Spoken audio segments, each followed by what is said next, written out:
तुमच्या संघर्षाला माझा सलाम. भाऊ तुमचा त्याग आणि आमचा आदिवासी समाज विसरणार नाही. आम्ही कायम तुमच्या सोबत आहोत. आज 9 दिवसांचे उपोषण तुम्ही माझ्या हाताने सोडत आहात. हे माझे भाग्य आहे. जय आदिवासी.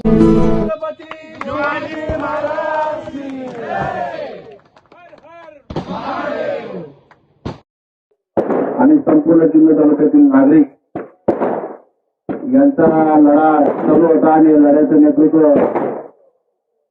माननीय सुरेश भाऊ वाजगे यांनी केलं. त्यांना पहिले सर्वप्रथम मी आपल्या सर्वांच्या वतीनं मनपूर्वक धन्यवाद देतो, शुभेच्छा देतो. मित्रांनो, ही फार मोठी ऐतिहासिक लढाई जुन्नर तालुक्यामध्ये झाली. प्रकल्पाविषयी सगळी माहिती आपल्याला साबळे सरांनी, नोकरे सरांनी दिलेली आहे. माझं असं वैयक्तिक मत आहे की हा लढा सुरुवात झाली, सुरुवातीची लढाई आपण जिंकलो, पण आता लढाईला सुरुवात झालेली आहे. सर्वप्रथम तालुक्यामध्ये काही मंडळी आज जो आपला विजय झालाय याच्याबद्दल थोडीशी शंका घेत आहेत, थोडस राजकारण करतात. मी त्यांना विनंती करतो, एक माणूस गेले 10 दिवस इथं बिगर अन्न पाण्याच्या उपोषणाला बसलाय. थोडी संवेदना जिवंत ठेवा. फार मोठा संघर्ष, फार मोठा लढा या जुन्नर तालुक्यामध्ये उभा राहणार आहे. त्या सुरेश भाऊंना आपल्या सर्वांच्या आशीर्वादाची गरज आहे. विषय असा होता, या आंदोलनाचे 2 टप्पे होते. पहिला टप्पा होता की जनसुनावणी तुम्ही आम्हाला विश्वासात न घेता घेतलीच कशी, आणि दुसरा टप्पा आहे प्रकल्प. प्रकल्पावरती काय चर्चा होईल, डिबेट होईल, निर्णय होईल, हा नंतरचा भाग आहे. तुम्ही जनसुनावणी घेतलीच का? तर लढाई आपली पहिली अशी होती का जनसुनावणी का घेतली, मग ती 21 तारखेची जनसुनावणी तुम्ही रद्द करा, स्थगित करा. त्या दिवशी जनसुनावणी झाली नाही पाहिजे, ही आपली तात्काळ आणि घाईची मागणी होती. आता काही मंडळी त्याच्यामध्ये युक्तिवाद करतात, काही रद्द नाही झाली, काही मंडळी म्हणतात का स्थगित झाली. आमचं म्हणणं आहे ते शब्दकोश येतात तुमचे अलंकारिक ते बाजूला ठेवा. 21 तारखेची जनसुनावणी होणार नाही, आणि हा आपला खरा विजय आहे. सुरुवात आता यानंतर प्रशासनासंग चर्चा होईल. प्रशासन जसं रणनीती आखेल आपल्याबरोबर, तशी आपली कोर कमिटी आपण रणनीती आखू. त्याच्यावर स्टडी होईल, चर्चा होईल, अभ्यास होईल, स्पर्धा होईल. आणि 100% सांगतो, जे या जुन्नर तालुक्याचं म्हणणं आहे, जे आदिवासी बांधवांचं म्हणणं आहे, जे या लहान लहान बाळांचं म्हणणं आहे, तोच निर्णय या जुन्नर तालुक्यात मध्ये होईल. आणि तोच निर्णय घेण्यासाठी हे जुन्नर तालुक्यातले मावळे सगळे सज्ज आहे. आज या ठिकाणी मी सुरेश भाऊंचं एक वाक्य सांगतो, जिथं गरज तिथं सूरज. या तालुक्याला जिथं गरज तिथं हजर सूरज. तुम्ही काही दिवसापूर्वी भारतातल्या सर्व विद्यार्थ्यांचा अतिशय गंभीर प्रश्न, विद्यार्थ्यांचा प्रश्न जंतर मंतरवरती उभा राहिला आणि देशाचा लढा उभा राहिला. या जुन्नर तालुक्याचं नीट परीक्षेचं, आणि या जुन्नर तालुक्यातून आम्ही 2-4 मावळे तुमच्या सर्वांच्या आशीर्वादाने जुन्नरवरती गेलो, दिल्लीमध्ये गेलो, आणि दुसऱ्या दिवशी या आंदोलनाला, देशाच्या आंदोलनाला यश या जुन्नर तालुक्यातले मावळे गेल्यानंतर आलं. तसं काळजी करायचं कारण नाही, हा लढा होणार. आमचं प्रशासनासंग काय वाद नाही आमचं.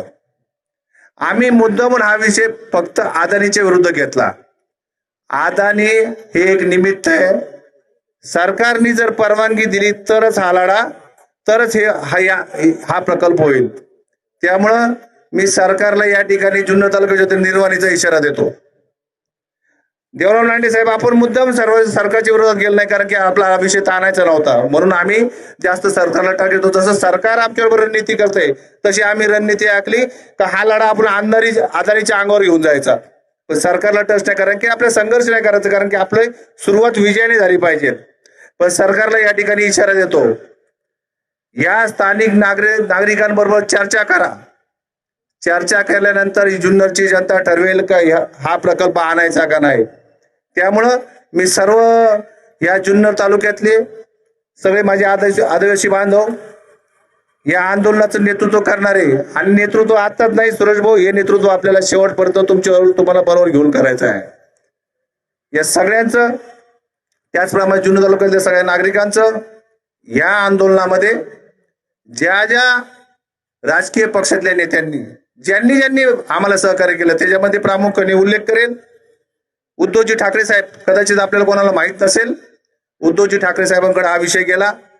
त्यांनी तात्काळ अंबादासजी दानवे साहेब आणि आपल्या तालुक्याचे भूमिपुत्र बबनरावजी थोरात साहेब यांना आदेश दिले आणि लक्ष घाला, या लढ्यामध्ये आपल्याला जायचं. आणि सकाळीच अंबादासजी दानवे साहेबांचा सुरेश भाऊंबरोबर चर्चा झाली. त्याचप्रमाणे त्यांचे आभार मानतो. त्याचप्रमाणे आपल्या लोकसभेचे खासदार माननीय अमोलजी कोल्हे साहेब, तालुक्याचे आमदार शरद सोनवणे, माजी आमदार अतुल शेठ बेनके, आणि सगळ्यांचे नाव गेले पण सगळेच नरहरी जिरवळ साहेब, मंत्री महोदय, या सगळ्याच मंडळी याच्यामध्ये लक्ष घातलं. सगळ्यांचे मनपूर्वक आभार. यापुढे हा लढा चालू राहील आणि ह्या लढ्यामध्ये मी प्रामाणिकपणे अगदी हृदयातून मी सांगतो, मी जरी सुरतचा जीवाचा मित्र असलो तरी त्याचं जे योगदान आहे, आणि या माझ्या आयुष्यात मी सुद्धा अनेक आंदोलन इथं बघितली, तर त्या आंदोलनामध्ये 10 दिवस अन्नाचा एक कण पोटात नाही, आपण एक दिवस राहू शकत नाही. या सूरजनी लढा दिला. सूरज, अनेक लोक आदिवासी लोकांकडे बांधवांकडे मत मागायला जातात, तू मत मागायला गेला नाही, त्यांचं मन जिंकायला गेला. तू त्यांचं मन जिंकलेलं आहे. आयुष्यात ही लोक तुला कधी विसरणार नाही. अधिकचं बोलत नाही. आणि या लढ्यामध्ये पत्रकार बांधवांनी सुद्धा आमच्या खांद्याला खांदा लावून हा लढा उभारला. तुमचंही आभार मानतो आणि थांबतो. जय हिंद, जय महाराष्ट्र.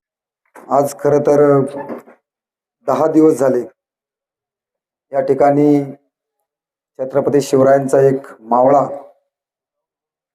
शिवजन्मभूमी वाचवण्यासाठी 10 दिवसापासून पोटामध्ये अन्नाचा कणही न घेता आपल्या प्राणाची बाजी लावून या ठिकाणी खरं तर हे आमरण उपोषण करत आहे. मी पहिल्या दिवसापासून हेच म्हणतोय की सूरज भाऊ हा केवळ नारायणगावचा भाऊ नाहीये, हा संपूर्ण जुन्नर तालुक्याचा भाऊ झालेला आहे आता. कारण 1 इंचही जमीन भाऊंची जाणार नव्हती, एक झाडे भाऊच्या शेतात तुटणार नाहीये. परंतु जो दूरदृष्टिकोन एखाद्या व्यक्तिमत्वाकडे असला पाहिजे, तो दूरदृष्टिकोन घेऊन आज एक सच्चा मावळा आपला भाऊ सूरज भाऊ हे या ठिकाणी उपोषणा बसले आहेत. दुपारी सकाळी खरं तर फार कठीण परिस्थिती आपल्या समोर होती. जेव्हा डॉक्टरांनी या ठिकाणी चेकअप केलं, डॉक्टरांनी सांगितलं ऑक्सिजन सुद्धा घेता येत नाहीये, टेस्ट करावं लागतील बरेचशा. आपण सगळेजण इथं जे काही प्रमुख लोक होते त्यावेळेस आपण सरकारी दवाखान्यामध्ये त्यांना टेस्ट करण्यासाठी घेऊन गेलो. टेस्ट केल्या, एका किडनीला सूज पण आल्याचं काहीतरी मला वाटतंय निष्पन्न झालेलं आहे. इतक्या कठीण परिस्थितीमध्ये हा संघर्ष भाऊनी एका बाजूने लढला आणि दुसऱ्या बाजूने तुम्ही सर्व जे काही मावळे आहेत, सर्व जे काही छत्रपती शिवाजी महाराजांचे एक शिलेदार आहात, आपण सर्वांनी तो दुसऱ्या बाजूने लढला. आणि म्हणून सूरज भाऊ, ज्या गोष्टीसाठी आज आपण खरं तर हा दिवस रात्र एक केली, ती गोष्ट आज आपल्या समोर खरं तर ती आपण मिळवलेली आहे. परंतु या निमित्तानं मी निश्चित सांगेन की ही काय फक्त हा विजय नाही लांडे सर, हा विजयातला एक पाऊल आहे आपलं. मला वाटतं सूरज भाऊ तुम्हाला खूप खूप धन्यवाद द्यावा लागेल, कारण महाराष्ट्रामध्ये अशा प्रकारे आयोजित केलेल्या सुनावण्या. सूरज भाऊ तुम आगे बढ़ो, हम तुम्हारे साथ है. सूरज भाऊ तुम आगे बढ़ो, हम तुम्हारे साथ है. महाराष्ट्रामधील ही पहिली घटना आहे की अदानी सारख्या एवढ्या महाकाय उद्योगपतीचा प्रकल्पाची जी सुनावणी आहे ती सुनावणी रद्द होण्याची महाराष्ट्रातली ही पहिली घटना. आणि आणखीन एक गोष्ट, भाऊंच्या धैर्याला खरं तर आपण सलाम केलं पाहिजे. या जुन्नर तालुक्यातलं हे पहिलं उपोषण आहे की जे सलग 10 दिवस पोटामध्ये अन्नाचा कणही न घेता ते उपोषण या ठिकाणी झालेले आहे. आणि म्हणून भाऊ, हा लढा अनेक येतील जातील, परंतु या जुन्नर तालुक्याच्या इतिहासामध्ये हा लढा आणि हा संघर्ष मैलाचा दगड असणार आहे. तो प्रत्येक व्यक्तीच्या स्मरणात असणार आहे. जी जी व्यक्ती त्या नाणेघाटावर आता जाईल ती त्या ठिकाणी गेल्यानंतर एकदा तरी सुरेश भाऊंचं स्मरण केल्याशिवाय राहणार नाही. कारण तिथे जेव्हा आपण जाणार तेव्हा आपल्या प्रत्येकाच्या डोक्यामध्ये एकदा तरी विचार येणार आहे, अरे इतका सुंदर आणि नयनरम्य परिसर हा एका उद्योगपतीच्या घशामध्ये घातला गेला होता. आणि ह्या उद्योगपतीच्या घशामध्ये जसं छत्रपती शिवाजी महाराजांनी जबड्यात हात घातला होता, तसा जबड्यात हात घालून या उद्योगपतीच्या हा सुंदर आणि नयनरम्य परिसर जपण्याचं काम सुरेश भाऊंनी आज या ठिकाणी केलेलं आहे.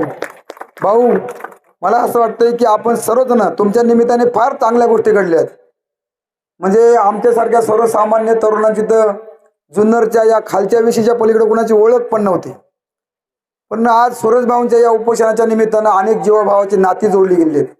हे आंदोलन म्हणजे फक्त नुसता काहीतरी बाबा उद्योगपती आलाय त्याला घालून लावायचे वगैरे असले ते काही मला वाटत नाही याच्यामध्ये एवढं झाल्याचं. ह्याच्यामध्ये अनेक चांगली नाती जोडली गेली. पूर्वी म्हणजे ज्या वेळेस आपण पाहतोय की पूर्व पश्चिम असं काही बऱ्याच वेळा काही राजकीय लोकांकडनं पण झालेलं आहे याच्या अगोदर, पण ती दरी पूर्णपणे सुरेश भाऊ आपल्या माध्यमातून भरून निघालेली आहे. आणि मला वाटतंय की या अत्यंत चांगली बाब या तालुक्यामध्ये घडलेली आहे. हे जे काय वातावरण आहे हे असंच जर राहिलं तर नाणेघाट किंवा आडोशी काय एक दगड सुद्धा या भागातला कोणी उचलू शकणार नाही. आणि त्याची चुणूक आपल्याला सुरेश भाऊ आज पाहायला मिळाले.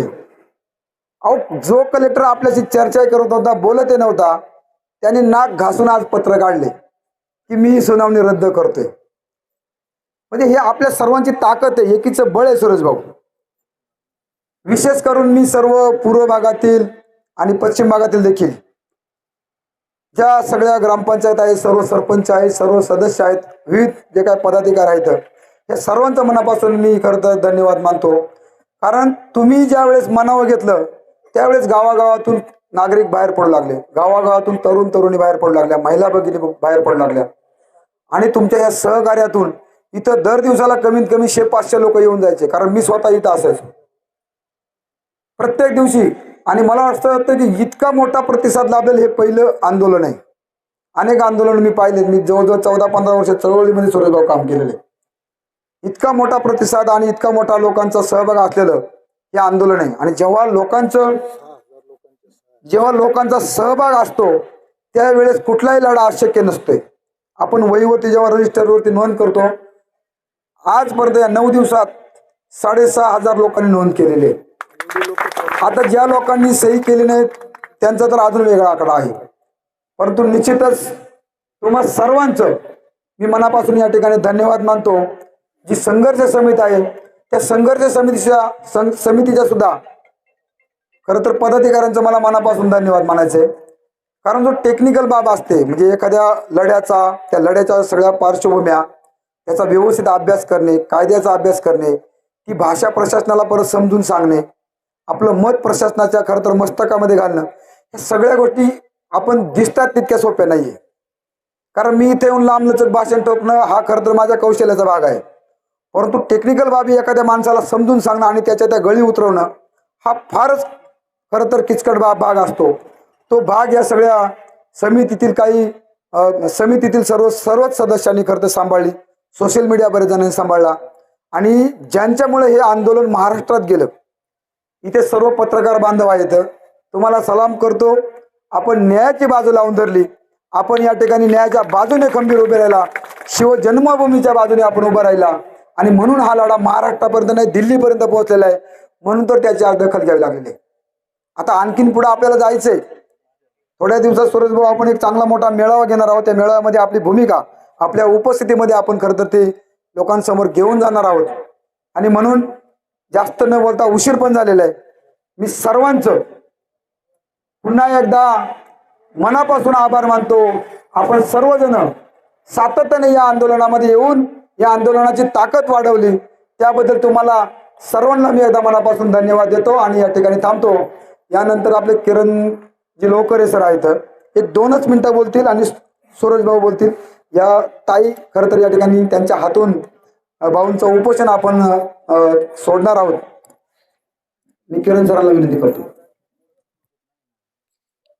सूरज भाऊ वाजगे यांच्या आमरण उपोषणाचा आज 10वा दिवस सुरू झालेला आहे. संजू भाऊंनी बरीचशी पार्श्वभूमी या ठिकाणी सांगितलेली आहे, परंतु सूरज भाऊ तुमचा हा आमरण उपोषण आहे याची नोंद इतिहासात होणार आहे. जय आदिवासी जय शिवराय.